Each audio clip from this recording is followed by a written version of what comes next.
Good evening, ladies and gentlemen, and welcome to the XLNC Heavy League. Tonight here on Week 3, we've got Mizzou Esports taking on Anarchy Fallen Paladins. I'm going to be your primary host, Zephyr, joined by the lovely Beatdown Boulevard as my fellow analyst. Beatdown, how you doing tonight? Doing great. So happy to know that I'm lovely, Zephyr. I appreciate it. I think you're lovely too.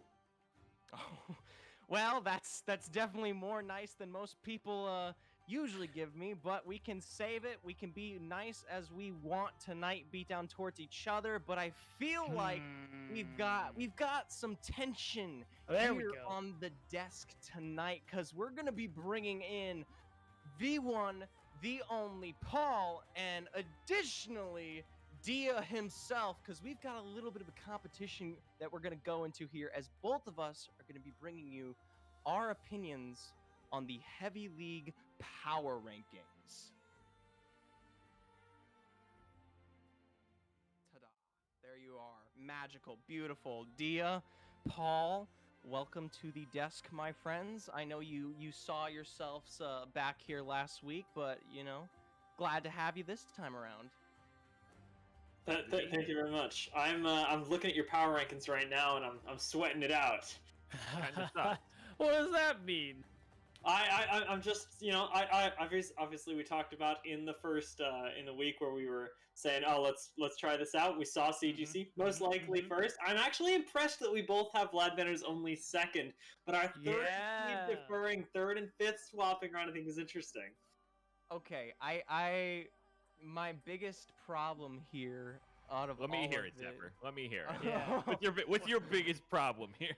All right, I think y'all are giving a little bit too much love to FGCU. Yeah, that's my problem too. I don't think too. they deserve to be third here, and I'll let you discredit here in a second, but I'm gonna pass it over to B-Town because I think he can give us a good analysis here on why FGCU deserves to be in fifth here.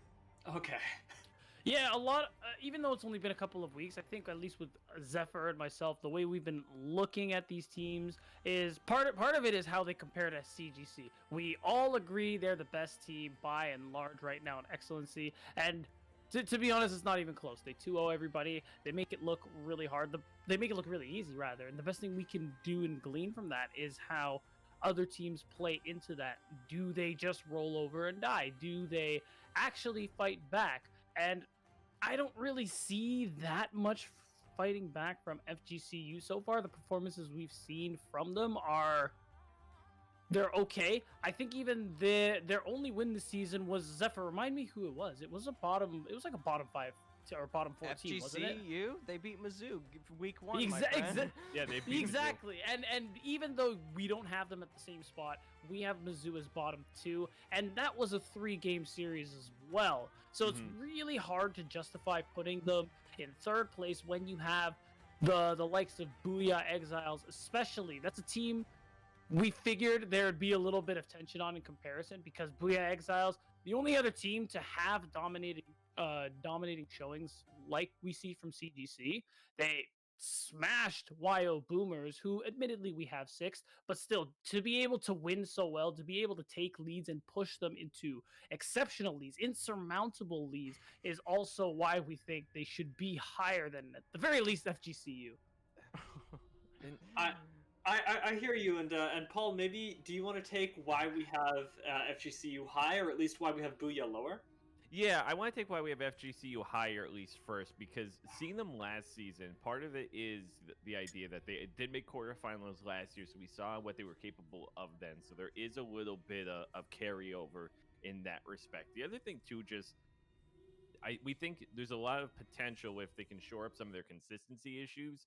Like, if they're not able to get consistent, then, like, yeah, I think they're going to fall like a rock, and they're going to have a really hard time challenging a team like CGC.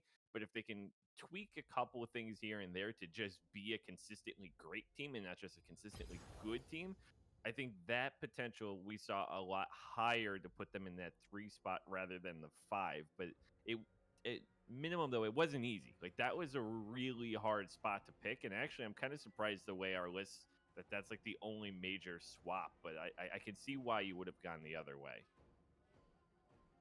right now, I want to additionally throw in as well that stats wise, Booyah Exiles, their mid ADC, because I was doing a lot of research for our series today, their mid ADC have combined one of the bottom 3 combined damages in the entire league.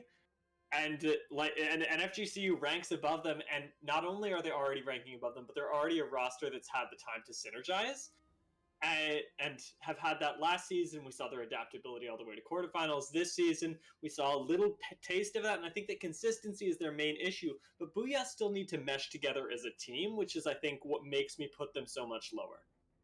I think going back on that point, especially since I think the biggest issue between all of us here is we have such little to work off of when it comes to making these just vast predictions here only into week 3.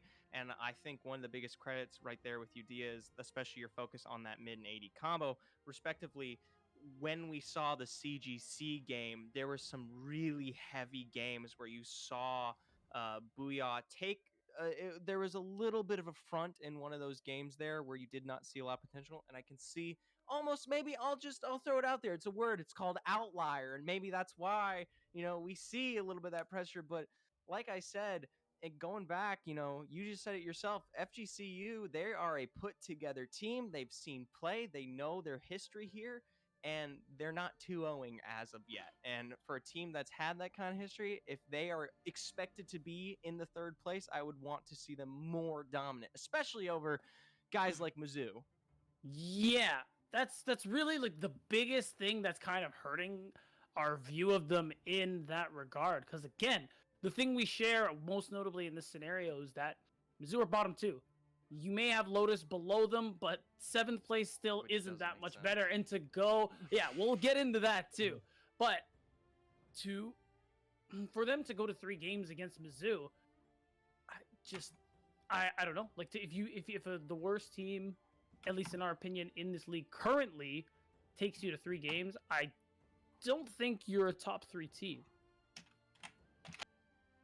I'm just trying to join the lobby here as we get into the game.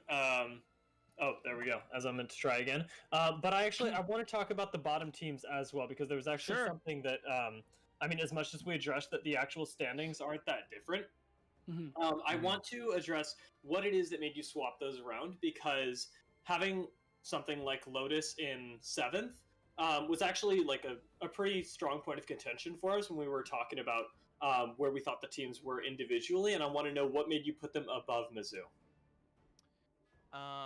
Going back, I think it's definitely let me really quickly here pull up my notes just to get the full resources of blowing and going here. Oh yeah. Oh yeah. Is that just the trend? I think say it back. Yeah, why not? The most obvious case here is quite literally the fact that Lotus did literally beat Mizzou.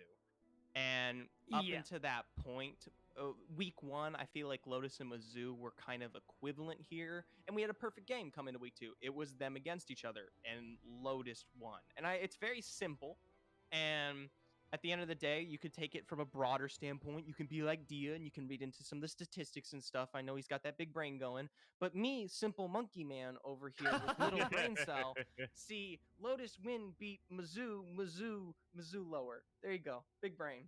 And yeah, especially because it happened so recently as well. Because it is good to bring up stats and performances from last season, but that was a decent enough amount of time ago where things can change.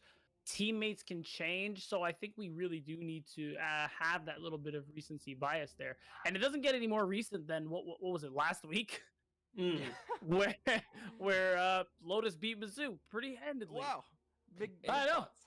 Go ahead, Yeah. try to defend that. I kind of end up defending you guys here in that, like, we went back and forth because, like, Lotus is the #1 damage dealer in the league in Alistair. They have one of the better mid lane KDs. But the rest of the team just, like, it didn't stack up for me. And Dia made a really good point that Mizzou just might have a little bit more talent overall, and then their ability to gel might be what ultimately puts them over. Now, we still need to see, of course, like you guys said, we already saw one win, but I think we just saw the ceiling being like that much higher than Mizzou, but that was a really tough one. And we went, honestly, I think we spent more time on that than like a lot of the rest of the other spots because it was just so tough to pick. Yeah, let me throw my 2 cents in there, like maybe move some Please. words around a little bit as Oh, well. yeah, sure. Okay, Do yeah, whatever you why not? want, man. Is Fix that Lotus? Fix. Like they're already an org, right? You know, you see an esports org, you're like, I'm a player, I want to join that org, I want to win, I got this competitive drive, right? And so you join up, you got to focus on synergizing with the other players because that's what you do. You're here to win as part of an org. Mizzou University, they don't necessarily have that from what I'm seeing because they are just players who go to a college and happen to be the most talented around.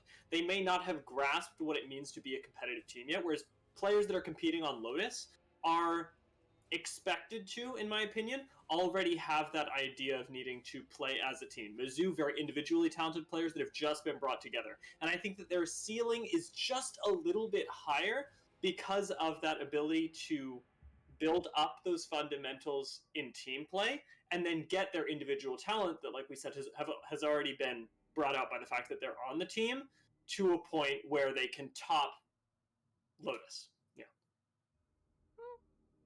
All right. Well, I think they could go higher, but we'll see.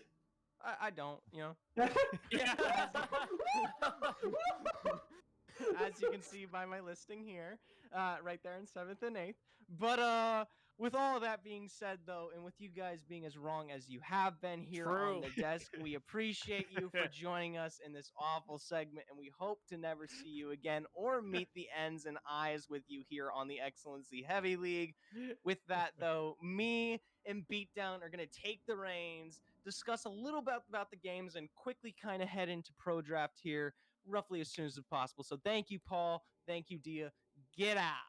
Have fun inting draft. Oh, Is that it for hurts. Can he do that? Can he say that? It That's hurts. That's toxic.